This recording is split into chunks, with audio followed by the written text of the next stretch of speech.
Hello friends, నమస్తే. Welcome to our channel Naini vlogs in Telugu. ఎలా ఉన్నారు అందరూ? బాగున్నారా?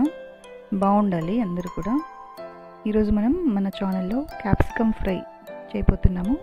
చాలా సింపుల్గా ఉంటుంది, 10 నిమిషాల లోపల చేసుకునే ఇది క్యాప్సికమ్ ఫ్రై అన్నమాట. ఇది రైస్, రోటీ కానీ చపాతీ ఎందులోకైనా బాగుంటుంది. అలాగే పప్పు, రసం, సాంబార్ ఇలాంటివి చేసినప్పుడు సైడ్ డిష్గా కూడా చాలా బాగుంటుంది. చాలా క్విక్గా అయిపోతుంది అన్నమాట. నెక్స్ట్ ఎలా చేయాలి, ప్రాసెస్ ఏంటో నెక్స్ట్ చూద్దాం పదండి. ఇందుకోసం ముందుగా నేను ఒక 3 క్యాప్సికమ్ దాకా తీసుకున్నాను. ఇలా కొంచెం పెద్ద సైజులోనే ఉన్నాయి. వీటిని చిన్న ముక్కలుగా కట్ చేసుకోవాలి. ఇలా కట్ చేసిన తర్వాత లోపల వైట్ కలర్ పార్ట్ ఉంటుంది కదా, అది మొత్తం తీసేసి మరి చిన్నగా పెద్దగా కాకుండా మీడియం సైజ్గా కట్ చేసుకుంటే ఈ ఫ్రైకి చాలా బాగుంటాయి. మరీ చిన్నగా కట్ చేసుకుంటే ఫ్రై అయ్యాక అసలు చాలా సైజు చిన్నగా ష్రింక్ అయిపోతాయి అన్నమాట, కనపడదు. తినడానికి కూడా అంతగా బాగుండదు అనమాట. కొంచెం పెద్ద పీస్లు అయితేనే, మీడియం సైజ్గా కట్ చేసుకుంటేనే ఈ ఫ్రై చాలా బాగుంటుంది. చూసారా, నేను ఇక్కడ వీడియోలో చూపిస్తున్నాను కదా, ఇలాగా అన్నీ మీడియం సైజ్ ముక్కలుగా కట్ చేసుకోవాలి. ఇవన్నీ ఒక క్యాప్సికమ్తో వచ్చిన ముక్కలు అన్నమాట. అలాగే మిగిలిన క్యాప్సికమ్స్ ఉన్నాయి కదా, అన్నిటిని కూడా ఇలాగే కట్ చేసుకోవాలన్నమాట. బేసిక్గా క్యాప్సికమ్కి ఎలాంటి టేస్ట్ ఉండదు కదా, వేరే వెజిటబుల్స్కి ఉన్నట్లు ఏ టేస్ట్ కూడా ఉండదు. దీనివల్ల ఏం ఉపయోగం అనుకుంటుంటామండి, కానీ క్యాప్సికంలో విటమిన్ సి అనేది చాలా ఎక్కువగా ఉంటుందంటండి. సో ఈసారి క్యాప్సికమ్ కనపడితే ఖచ్చితంగా తెచ్చుకోండి. క్యాప్సికమ్ కట్ చేసుకున్న తర్వాత ఇలా ఒక పెద్ద ఉల్లిపాయలు నీట్గా పొట్టు తీసేసి వీటిని కూడా క్యాప్సికమ్ ముక్కలు మాదిరే చిన్న చిన్న ముక్కలుగా కట్ చేసుకోవాలన్నమాట. అప్పుడు ఇది క్యూబ్స్లా కట్ చేసుకున్నాం కదా, వీటిని కూడా మరీ చిన్నగా కాకుండా ఇలాగ కొంచెం మీడియం సైజ్ ముక్కలుగా కట్ చేసుకోవాలి. అలా ఉల్లిపాయ కట్ చేసుకున్న తర్వాత వాటి లేయర్స్ అన్నిటిని అలా విడిపించేసుకోవాలన్నమాట. ఆయిల్లోకి వేస్తే ఎలాగో విడిపోతాయి, నో ప్రాబ్లం. బట్ ఎక్కువగా ఉన్నాయి, నేను ముందుగా ఇలా విడిపించేసి పెడుతున్నాను. ఇలా అన్నీ కట్ చేసుకోవాలన్నమాట. నెక్స్ట్ స్టవ్ ఆన్ చేసేసి ఒక కడాయి పెట్టేసుకోండి. తర్వాత 3 టేబుల్ స్పూన్ల దాకా ఆయిల్ వేసేసి కొద్దిగా ఉద్దిపప్పు, శనగపప్పు అదొక టేబుల్ స్పూన్, ఇదొక టేబుల్ స్పూన్ వేసేసి కొద్దిగా ఆవాలు కూడా వేసేసి అవి కొంచెం ఎర్రగా వేగించుకోవాలి. వేగిపోయిన తర్వాత మనం కట్ చేసి పెట్టుకున్నాం కదా ఉల్లిపాయలు, అవి కూడా వేసేస్తున్నాను ఇక్కడ.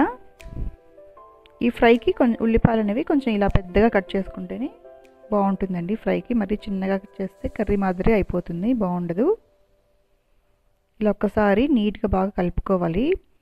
ఆ ఉల్లిపాయ అనేది కొంచెం పేల్ కలర్ అయిపోవాలన్నమాట. చూసారా, కలర్ చేంజ్ అయింది, కొంచెం అందులోని వాటర్ అంతా వచ్చేసింది అనమాట. మరీ ఎక్కువ వేపాల్సిన అవసరం లేదు, ఇలాగా వేపుకుంటే సరిపోతుంది. తర్వాత కొంచెం కరివేపాకు, ఒక 2 ఎండుమిర్చి వేస్తున్నాను. వేసేసి ఒక్కసారి బాగా కలుపుకోవాలి. నెక్స్ట్ మనం కట్ చేసుకున్న క్యాప్సికమ్ ముక్కల్ని కూడా ఇందులోకి వేసేస్తున్నాను. నేను ఇక్కడ 3 పెద్ద క్యాప్సికమ్స్ తీసుకున్నాను కదా, అవన్నీ నీట్గా కట్ చేసుకొని ఇలా వేసేసుకుంటున్నాను. క్యాప్సికమ్ అనేది త్వరగా మగ్గిపోతుంది, నో ప్రాబ్లము. చూడడానికి అది మందంగా ఇదిగా ఉంటుంది, కానీ త్వరగా అయితే మగ్గిపోతుంది. నెక్స్ట్ 1/2 టీ స్పూన్ పసుపు, సరిపడా ఉప్పు వేస్తున్నాను. వేసుకొని ఒకసారి బాగా కలిపేసుకున్నాం. కలిపేసుకొని మూత పెట్టి ఒక 5 నిమిషాల పాటు మీడియం ఫ్లేమ్లో మగ్గించుకోవాలి. ఈ ఫ్లేమ్లో పెడితే మాడిపోతాయి. సో మీడియం ఫ్లేమ్లో పెట్టుకొని ఒక 5 నిమిషాలు చాలు, నీట్గా మగ్గిపోతాయి అన్నమాట.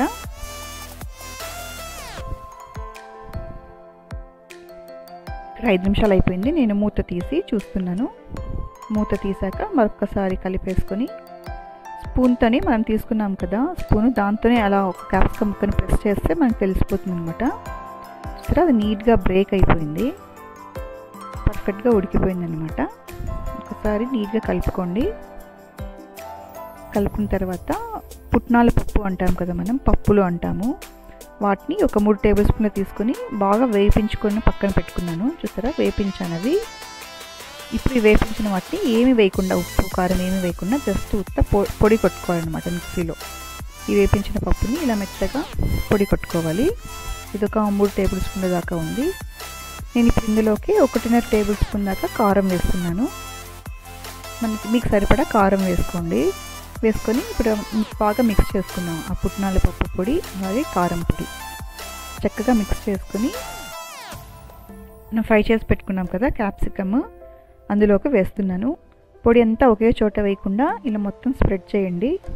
ఫ్రై మీద అంతా నీట్గా ఇలా స్ప్రెడ్ చేసుకొని ఇప్పుడు ఫ్లేమ్ని సిమ్లో పెట్టేసేయండి. సిమ్లో పెట్టేసి ఒక 2 నిమిషాల పాటు కంటిన్యూస్గా కలుపుతూనే ఉండాలన్నమాట, లేదంటే అడుగంటేస్తుంది అది. ఇలా నీట్గా మిక్స్ చేస్తూనే ఉండాలి ఒక 2 నిమిషాల పాటు, మన క్యాప్సికమ్కి నీట్గా పట్టేలాగా. ఆల్రెడీ వేపించాం కాబట్టి పచ్చి స్మెల్ అట్లా వచ్చేది ఏమీ ఉండదన్నమాట, బాగుంటుంది. ఈ క్యాప్సికమ్ ఫ్రైకి ఈ పప్పులు ప్లస్ కారం పొడి కాంబినేషన్ చాలా బాగుంటుంది. ఇలా కంటిన్యూస్గా 2 నిమిషాల పాటు ఫ్రై చేసుకోవాలన్నమాట, కలుపుతూనే ఉండాలి. నెక్స్ట్ స్టవ్ ఆఫ్ చేసుకుంటే మన రుచికరమైన క్యాప్సికమ్ ఫ్రై అయితే రెడీ అయిపోయిందండి.